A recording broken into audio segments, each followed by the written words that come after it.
Programa PubliRio Online. Apresentação, Silvio Barbosa. Olá, meu amigo, olá, minha amiga. Mais uma vez aqui no nosso programa PubliRio Online, que vai ao ar aqui pela televisão e depois ele converge para as mídias digitais. Ele vai para o YouTube, Facebook, Instagram e vira podcast. Ele vai para o Spotify, para o Google e para o Apple. Hoje nós viemos aqui para o Palácio Tiradentes, aqui no Salão Nobre do Palácio Tiradentes, para prestigiar um deputado federal, na verdade, que foi eleito agora, o nosso grande Daniel Sorães aqui, é secretário municipal aqui do Rio de Janeiro. Daniel, muito obrigado por ter vindo de novo. Eu acho que a gente deu sorte para você, porque da vez passada você participou do programa antes das eleições e depois foi eleito e eu fiquei muito feliz com isso. Não, muita sorte, é um prazer imenso poder estar aqui nesse cenário incrível, né? Que já foi magnífico. Sede aí do Congresso Federal, então é muito bom poder estar aqui. Mas Daniel, como é que você está, rapaz, depois que você chegou lá em outubro e recebeu mais de quase 100 mil votos? Como é que você ficou? Caiu a ficha já? Todo mundo... Minha primeira eleição, todo mundo fala, você vai ficar muito feliz quando ganhar a eleição. E eu fiquei muito preocupado, porque é um sentimento de muita responsabilidade, representar 98.874 pessoas. Esse número vai ficar para sempre, né? Vai ficar para sempre. Então, uma responsabilidade imensa e um sentimento de gratidão. Há muito apoio, há muito carinho que eu recebi com essa votação e espero fazer um bom mandato e que as pessoas se orgulhem de terem me apoiado e de terem votado em mim. Está todo mundo torcendo muito por você, porque a renovação lá da Câmara Federal, ela está sendo muito... Eu estava até falando aqui para o deputado Tândio, que é deputado estadual, dizendo que foi uma coisa muito boa para a gente, porque está renovando a rapaziada, os políticos, né? Está botando um médico lá, sanitarista como você, que manja do riscado, como dizia minha avó. Mas agora, hoje você basicamente é o secretário municipal aqui do Rio de Janeiro de saúde. Como é que você vai ver de lá de Brasília agora para o estado todo? O que você vai querer? Vai tentar estender essa boa administração que tu fizeste aqui? Ô Silvio, eu sou servidor da Fiocruz, eu conheço todas as capitais brasileiras e eu sempre pensei em construir um sistema de saúde público mais forte para o estado do Rio de Janeiro e para o Brasil. Maravilha. Eu acho que agora eu vou ter uma grande oportunidade de poder avançar na discussão de políticas públicas melhores para o sistema de saúde brasileiro. O SUS é uma conquista social, o SUS é uma conquista da nossa Constituição Federal, mas que precisa ser aprimorado e que precisa ter uma intensa reforma administrativa para avançar. Então, as três principais pautas que eu vou colocar em Brasília, a primeira é a recomposição orçamentária do sistema de saúde como um todo e principalmente dos hospitais federais aqui do estado do Rio de Janeiro. A gente tinha uma rede federal muito forte, hospitais universitários muito fortes, como Antônio Pedro Niterói, o hospital da Posse Nova Iguaçu. Então a gente precisa recompor o orçamento dessa rede federal e inclusive dos hospitais federais que foram municipalizados. Um outro ponto importante é a gente avançar num sistema de saúde ainda mais eficiente. Não dá para a gente achar que a gente vai comprar as coisas com uma licitação 8666 e que vai dar certo, porque nenhum sistema de saúde do mundo faz compra dessa maneira. Então a gente precisa ter uma reforma do nosso sistema de compras, do nosso sistema de organização, Você pode da burocracia. O que é 8866? Só para a gente tentar entender um pouco o que você está dizendo. Hoje a gente tem uma lei de licitação que obriga todos os estados e municípios a fazerem licitação para cada item que eles vão comprar. Entendi. Então o Brasil compra dipirona, que é um item padronizado, de uma maneira nada inteligente. Todas as prefeituras, todos os estados fazem um processo burocrático de compra, com mais de 2.700 licitações por ano, com variação de preço muito grande entre o menor e o maior preço, e com muita carga burocrática. Não precisa ser assim, a gente pode montar um sistema muito mais simples, que utilize de maneira mais inteligente o poder de compra do Estado para que a gente possa comprar itens padronizados que são iguais. Uma dipirona de uma marca é igual a dipirona de outra marca. Então, esse é um pouco um desafio da gente tornar o sistema mais eficiente, mais inteligente e diminuir a carga burocrática, aumentando a eficiência desse sistema. Certo. E outro ponto muito importante que eu tenho discutido é a gente ter uma tabela de procedimentos do Sistema Único de Saúde que seja adequada à realidade. Então, hoje, a tabela SUS, que é super famosa, que todo mundo fala, ela é muito defasada. E os estados e municípios têm muita dificuldade de compra. Então, que a gente possa ter uma tabela que tenha um sistema de ajuste muito parecido com a tabela da Agência Nacional de Saúde, que compara os preços de compra de todo o setor privado de saúde no Brasil. Então, acho que tem muito para se construir na construção de um sistema de saúde mais forte. A gente pensar numa forte frente parlamentar pela saúde, pela vacina, que é fundamental, e colocar a Comissão de Seguridade Social e Saúde da Câmara dos Deputados sempre a serviço da população, com o objetivo único de construir um sistema de saúde mais justo para toda a nossa população. Me falaram que parece que agora tem uma vacina para dengue de uma empresa, se eu não me engano, japonesa. Tô falando bobagem ou é por aí? Tem sim, tem uma vacina para dengue em teste, da própria Fundação Oswaldo Cruz também, é uma discussão importante. Certamente a gente vai ter grandes novidades aí na vacina para dengue, mas em outras vacinas para o ano de 2023. Em janeiro chega a vacina bivalente para a Covid-19, com um processo de compra que já está feito pelo Ministério da Saúde. Acabou um saldo contratual? O secretário, já? Porque está todo mundo à vontade, carnaval está pintando. Acabou já ou a gente tem que se preocupar ainda? Silvio, a gente está tendo várias ondas com novas variantes. Entendi. Só que todas essas variantes, a vacina protege contra a internação e contra óbito.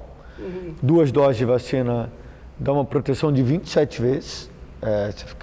Tem 27 vezes menos chance de ser internado por Covid-19 e 3 doses, a proteção vai para 400 vezes. Caramba! Então é muito importante que as pessoas se vacinem. Se elas se vacinarem, elas vão estar protegidas das formas graves de Covid-19. Mas a Covid não acabou, ela vai continuar circulando.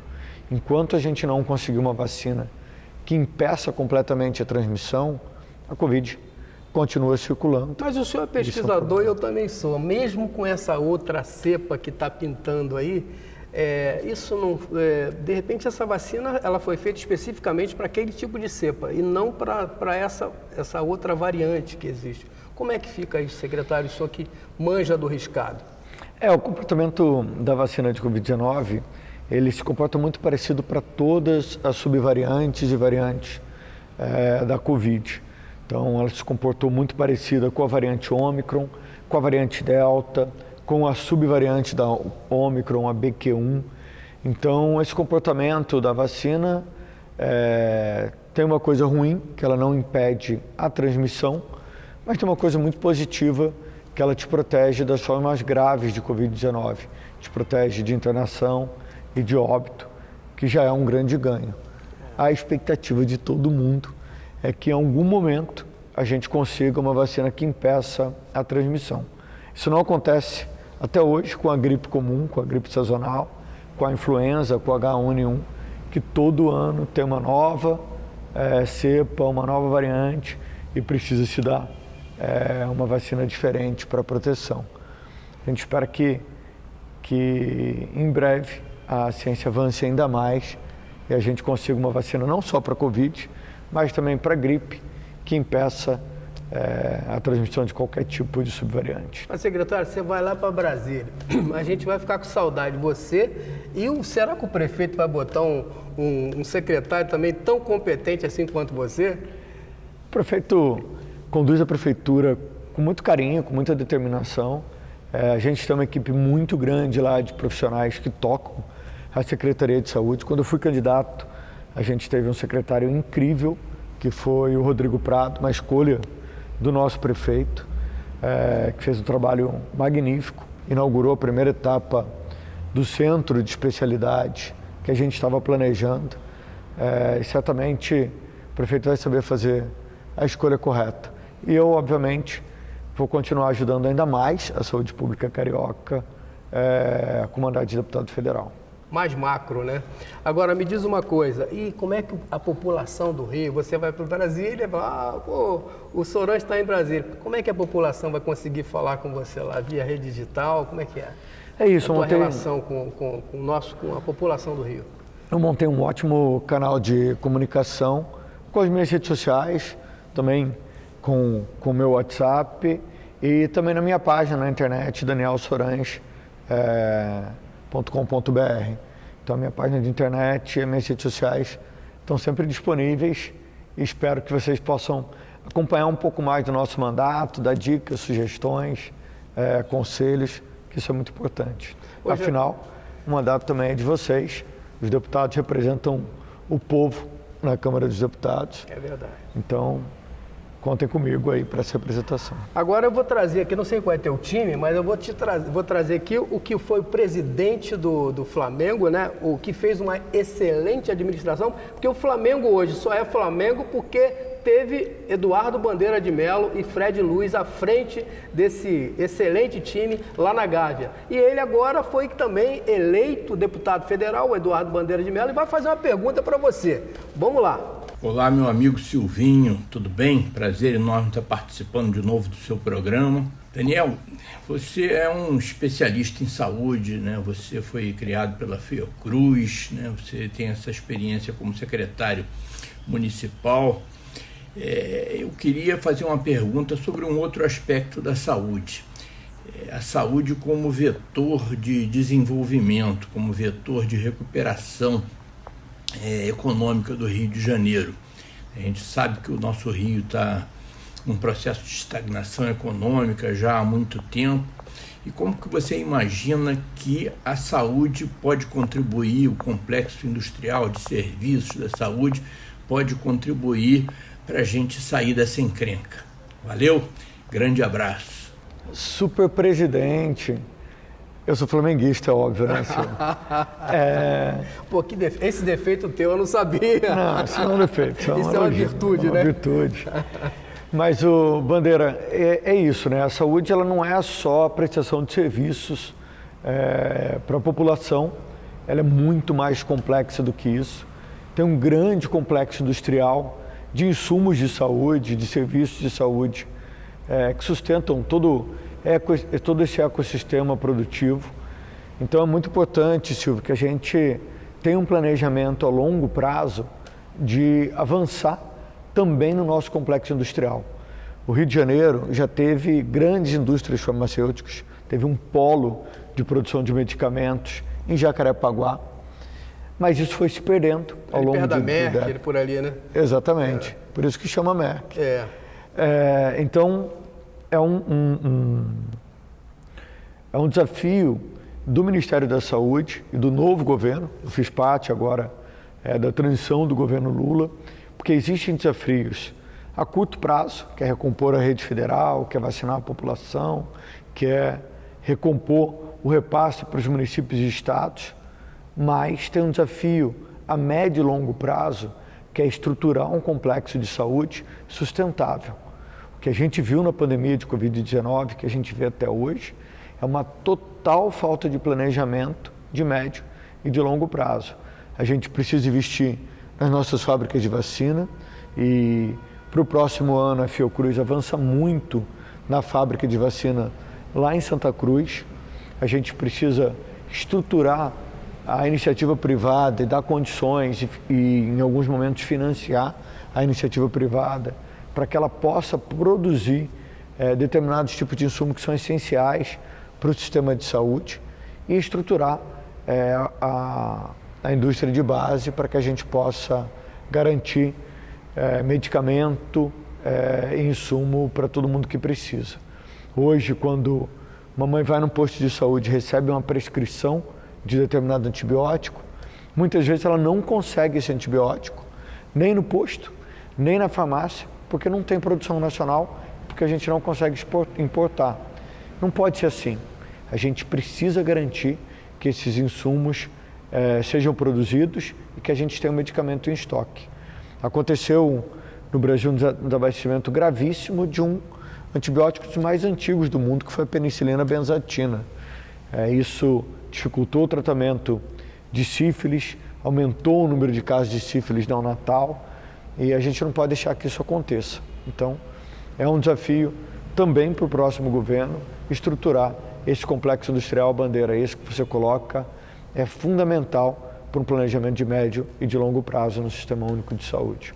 Engraçado, tá vendo? É um outro pensamento. Você vê quando você começa a ver uma pessoa falando em planejamento de longo prazo, uma coisa que o Brasil, é muito difícil você ver que o Brasil fazer planejamento de longo prazo. Você vê a China, por exemplo, faz um planejamento de 30 anos e segue aquele planejamento. Entra governo, sai governo, apesar de que é a mesma coisa, né? Entra governo, sai governo e continua aquele planejamento. Agora você começa a pensar... acho que é porque você é pesquisador, infectologista, você pensa em longo prazo, isso aí eu acho que tem tudo a ver. Agora, o Brasil não vive, o Rio de Janeiro não vive só da saúde, né? Ele também está muito preocupado com a violência. E você, o que você vai fazer pela violência lá aqui do Rio de Janeiro? O que você vai... Já está pensando assim, vamos tentar fazer isso, fazer aquilo? Já tem alguma coisa na cabeça? Ô Silvio, essa é uma discussão no Brasil que não se pensa a longo prazo, mas a Fiocruz pensa a muito longo prazo. A gente tem essa discussão de planejamento de sistema, de organização de sistema há muitos anos.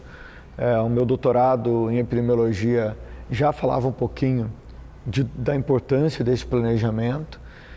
Então é algo que a gente tem no Brasil, mas infelizmente os governos muitas vezes ignoram. Que a gente tem grandes institutos de pensamento. A Fiocruz é uma referência, pô. Aí você é uma referência que a gente... Eu estou falando do governo federal, aquela programação da saúde, não tem isso, que se ignora, né? A gente viu que não tinha planejamento para esse ano. Pois é. Esse ano, chegou no fim do ano, começou a se fazer bloqueios orçamentários do orçamento dos hospitais federais. Então, como é que você se planeja se não tem planejamento para um ano? Sem dinheiro, não tem dinheiro para pagar a luz, pô. Exatamente. E é grave, porque fechou 150 leitos e quando fecha leito num hospital, os pacientes acumulam na emergência. Né? E é claro que a violência tem impacto direto no sistema de saúde e na nossa sociedade. Às vezes, as pessoas acham que a violência está muito distante do sistema de saúde. Não está.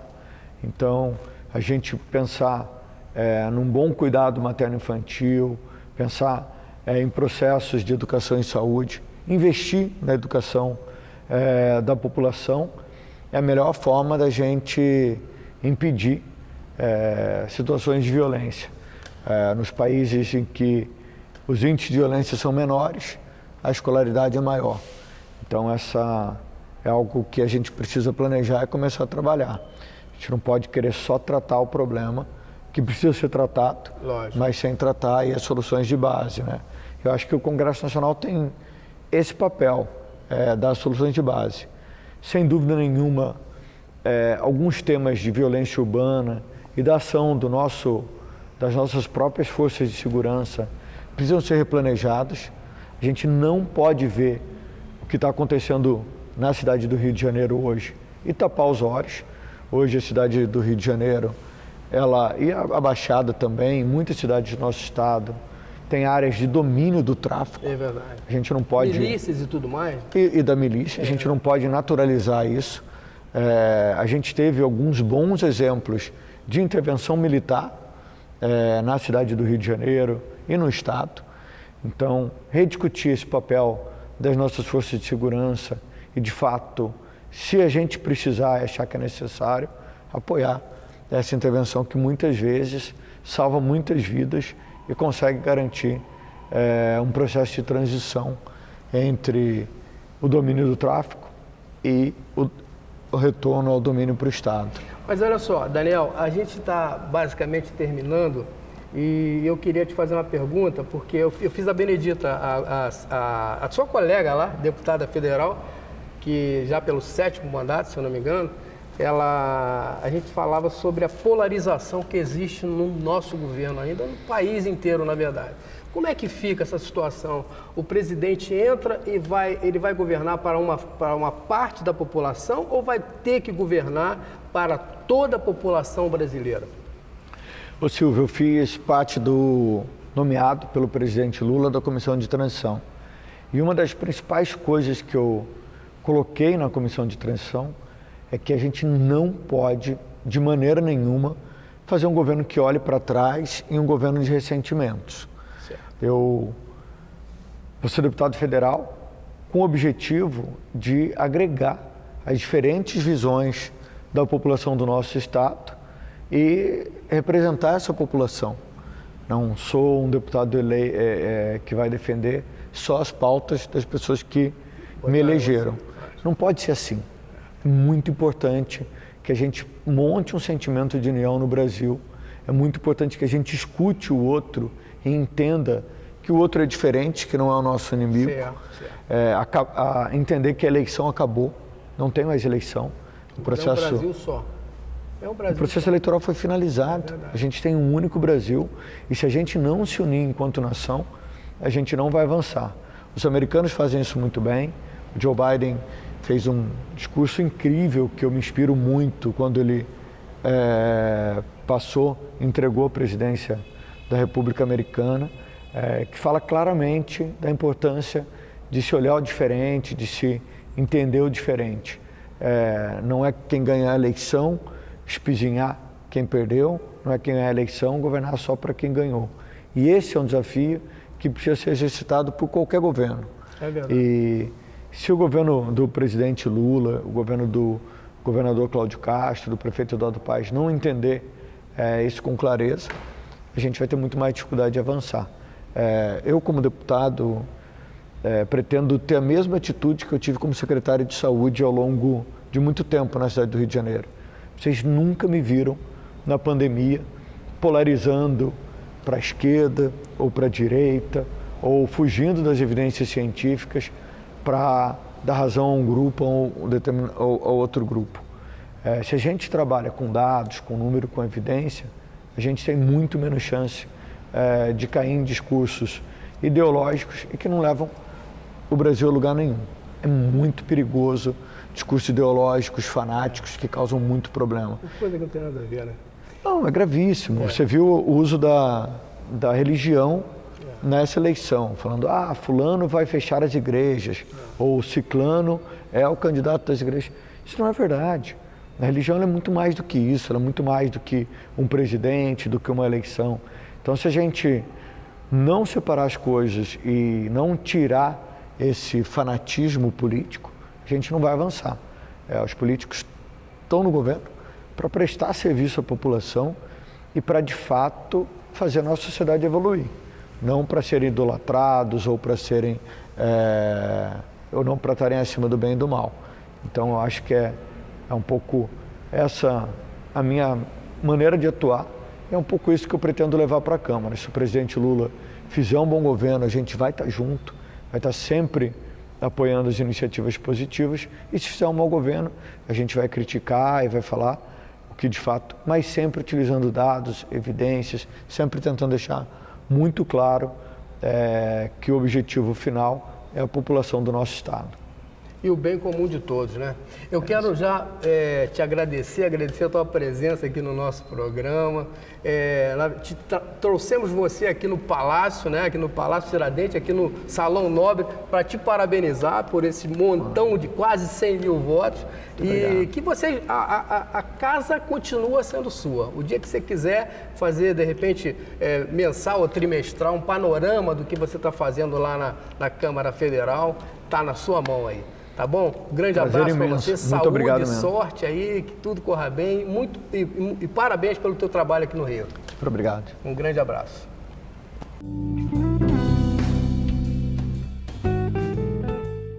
Olá, meus amigos e minhas amigas. Agora nós vamos conversar com uma pessoa que entende tudo de gestão. É um sucesso na gestão de empresas do Rio de Janeiro. Ele é o gestor, é o CEO da empresa IBK, Eu vou perguntar tudo a ele. Ele sabe de muita coisa. E você que quer ter uma empresa com uma gestão eficaz, escuta essa conversa. É para você. Marcelo Jablonski. Tudo bem, Marcelo? Tudo bem. Como é que você está, Silvio? Prazer aqui. Tudo tranquilo. Marcelo, me diz uma coisa, cara. Como é que surgiu a IBK? Eu resolvi montar a empresa e lá em 2002, depois de ter passado por vários cargos executivos de grandes empresas nacionais e multinacionais, eu então resolvi alçar voo próprio. Sim. Como todo empreendedor, um voo livre sempre perigoso. É verdade, né? É verdade. Mas que vem dando certo desde então, né? E aí já se passaram aí não sei quantos anos, que é 2002 para 2022, são 20 anos aí, Isso. E muitos amigos no decorrer da vida a gente vai fazendo, né? Uhum. Com isso, muitos bons profissionais se aproximam da empresa, a gente consegue formar uma equipe legal e a gente vem atuando muito bem aí no mercado. Mas você, a tua empresa é uma empresa de sucesso, pô. Pegou o Hotel C-Design lá, bombou, tá bombando. É uma empresa de asset manager, né? Uhum. Né? Faz gerenciamento de ativos. A nossa especialidade hoje está em hotelaria, né? Não que que a gente não faça atuação para outros ramos, mas a hotelaria tem sido mais o desafio, né? Quando você contrata uma empresa de asset, né, a tua ideia é rentabilizar a empresa. Então, a gente atua muito pegando empresas com desafios, né? Você está sentindo algum problema no teu coração, automaticamente você vai lá e procura o cardiologista. Então, quando você tem algum problema com relação à sua empresa, né, nesse ramo de hotelaria, você procura a IBK. Exatamente. Quando o empreendedor nota que tem alguma coisa de errado, você pode ter certeza que já tem. Né? Chamar a auditoria externa é mais para chancelar. Né? Seria uma falta de confiança no mercado brasileiro? Pois é, você chama a auditoria externa para saber se tem alguma coisa, vamos dizer assim, fora dos trilhos, mas não necessariamente que ela vai identificar a tua recolocação no trilho. Né? E a IBK ela vem para reposicionar o produto ou para reajustar ele dentro do mercado.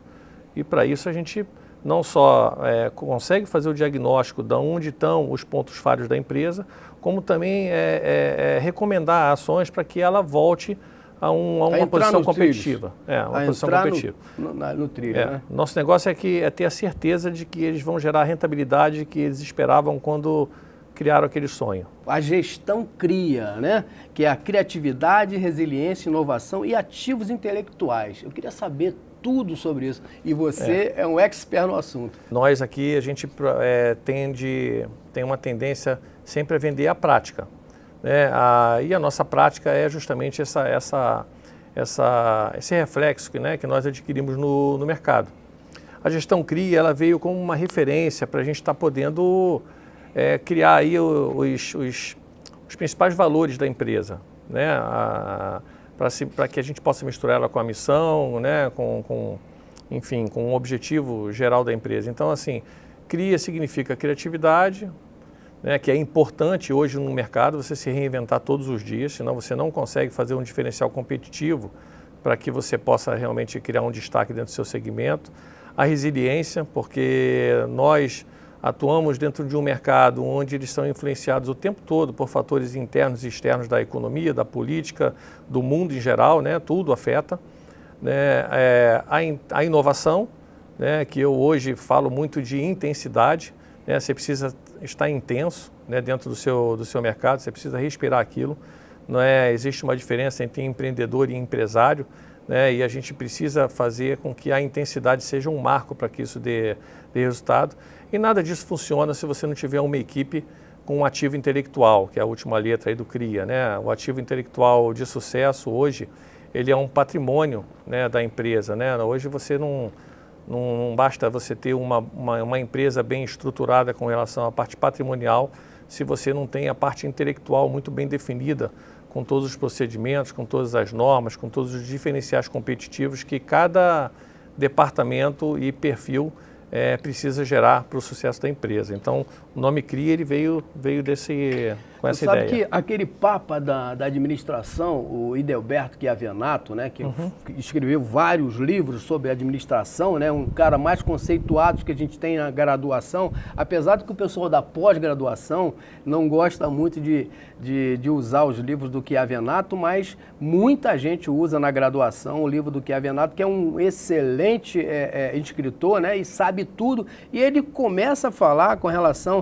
ao material intelectual, que é muito importante. Não adianta você ter todo um mecanismo, um sistema e que você não tenha pessoas que possam chegar e levar isso com eficácia. Sim, o lado humano, né, faz toda a diferença hoje.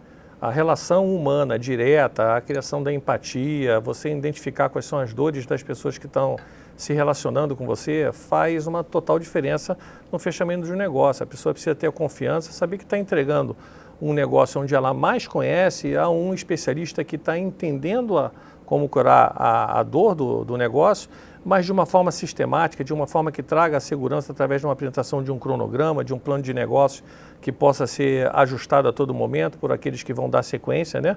E a nossa gestão vem nesse desafio. Quer dizer, o que a gente mais gosta como uma empresa de assets é pegar empreendimentos que estão numa espiral negativa e fazer com que essa tendência vire uma espiral positiva, né? Isso, muitas vezes, quando a gente chega dentro do empreendimento, a gente vê que o desespero do empresário ele está naquela de vamos reduzir os custos, vamos fazer um downsizing na empresa, e não é bem por aí. Muitas vezes você tem que aproveitar o momento em que o mercado está difícil para reinvestir nele, né? Quando você está com uma falta de captação e acha que a solução do negócio está nos custos, você começa a ter prejuízo, começa a baixar mais os preços, começa a ter clientes ruins, você começa a ter uma dificuldade no balanceamento da segmentação do mercado em que você atua, e aí o prejuízo é certo. Então é muito melhor você fazer um plano de marketing agressivo, né? Não quer dizer caro, mas mais inteligente, de uma forma que você possa, dentro do plano de negócio, gerar os resultados esperados, que sejam de curto prazo, de médio e de longo. Isso depende muito do fluxo de caixa, do capital de giro que você precisa, mas a precificação precisa estar de acordo com a entrega do serviço.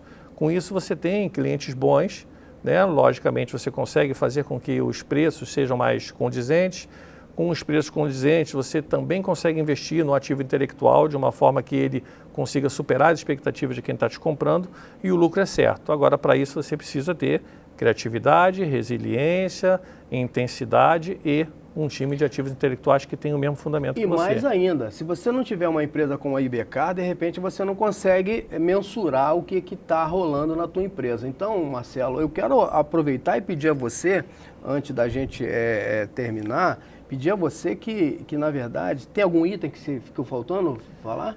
Não, acho que assim, alguns aspectos são primordiais dentro de qualquer empresa, né? Fica a dica que hoje você tem uma facilidade muito grande com as mídias sociais em procurar o seu posicionamento dentro do mercado, e a forma como você se distribui faz total diferença nesse mercado. Mas para isso tem que saber, né, Marcelo? Não adianta o cara chegar e, eu tenho as mídias sociais aqui, as redes sociais, que eu vou fazer isso. Não adianta, não, tem que ser uma coisa, tem que ser um trabalho integrado para que você possa ter uma eficácia no final. Sem dúvida. E para isso você tem que ter uma empresa de peso que entenda efetivamente do que você está querendo, para que ela possa chegar e botar a sua empresa nos trilhos. Mas de qualquer forma, eu já quero que você deixe o seu telefone aqui, da sua empresa, as suas redes sociais, para que a gente possa, para que você, telespectador, possa chegar e entrar em contato direto com a empresa IBK e dar resultado para a sua empresa. Sim, bem, como canais de distribuição hoje fazem toda a diferença, a gente tem vários canais de contato. Eu vou te dar o principal, que é o celular, que hoje todo mundo tem o WhatsApp, que a gente tem uma resposta bem automática nele. Rio de Janeiro, 21, né? 999-33-7643.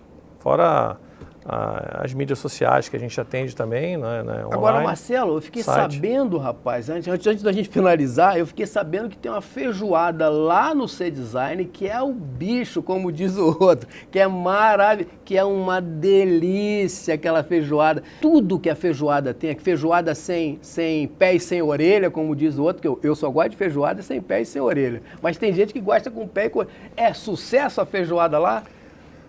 Sou suspeito para falar. A gente tem vários clientes. A feijoada do C-Design realmente é a mais famosa. É deles, mesmo? Da Zona Oeste, hein? Da Zona Oeste. Ela é muito frequentada por artistas, influencers, pelo público em geral. Realmente é um sucesso. Tem música ao vivo sempre. né? Que a gente, dentro do C-Design a gente tem um... Show de bola, né? A gente tem uma gama enorme de entretenimento, né? Não sei se dá para eu vender o jabazinho aqui. Não, claro que dá. Mas a gente tem o Sunset na piscina, a gente tem as sextas-feiras com happy hour, sempre com música ao vivo. Tem a própria feijoada, você tem teatro aos finais de semana, né? Teatros infantis, né? A turma do entretenimento com o Beach Club na praia. Temos as motinhas para o pessoal andar, as bicicletas, né? E lá embaixo, na área de entretenimento, a gente tem o arco e flecha, tem essa parte de toda essa parte de games. Então, quer dizer, é um hotel para a pessoa curtir dentro até enjoar. Muito obrigado, Marcelo. Um abraço para você. Eu que te agradeço. Grande abraço. Estou te esperando sábado que vem. Ai, tu sabe o que vem? Eu tô pegar a feijoada aqui. Beleza.